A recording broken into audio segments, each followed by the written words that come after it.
सभी दोस्तों से नमस्ते। मैं एक देवी का गीत आप सबके बीच में लेकर आई हूँ। आप अपना प्यार दुलार हमारे साथ बनाए रखना, लाइक सब्सक्राइब जरूर करना, मेरे चैनल को आगे से आगे बढ़ाइए। मेरा भी सभी बहनों से अरदास है कि मेरा भी सपोर्ट करना। मिर्जापुर शहरिया में लागल बा बजरिया, पीतरी के घंटा बिचाई हो माँ। मिर्जापुर शहरिया में लागल बा बजरिया, पीतरी के घंटा बिचाई हो माँ।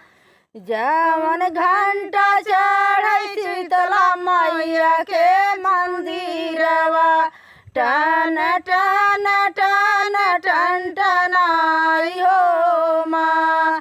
जवन घंटा चढ़ै शीतला मैया के मंदिरवा, टन टन टन टन टनाई हो माँ।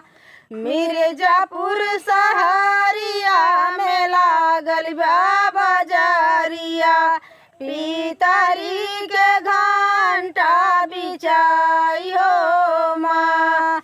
जवन घंटा चढ़ै दुर्गा मैया के मंदिरवा, टन टन टन टन टनाई हो माँ। जवन घंटा चढ़ै दुर्गा मैया के मंदिरवा, टन टन टन टन टनाई हो माँ।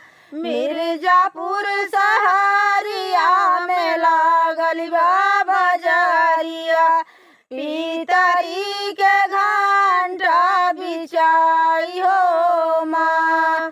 जवन घंटा चढ़ै सायर मैया के मंदिरवा, टन टन टन टन टनाई हो माँ।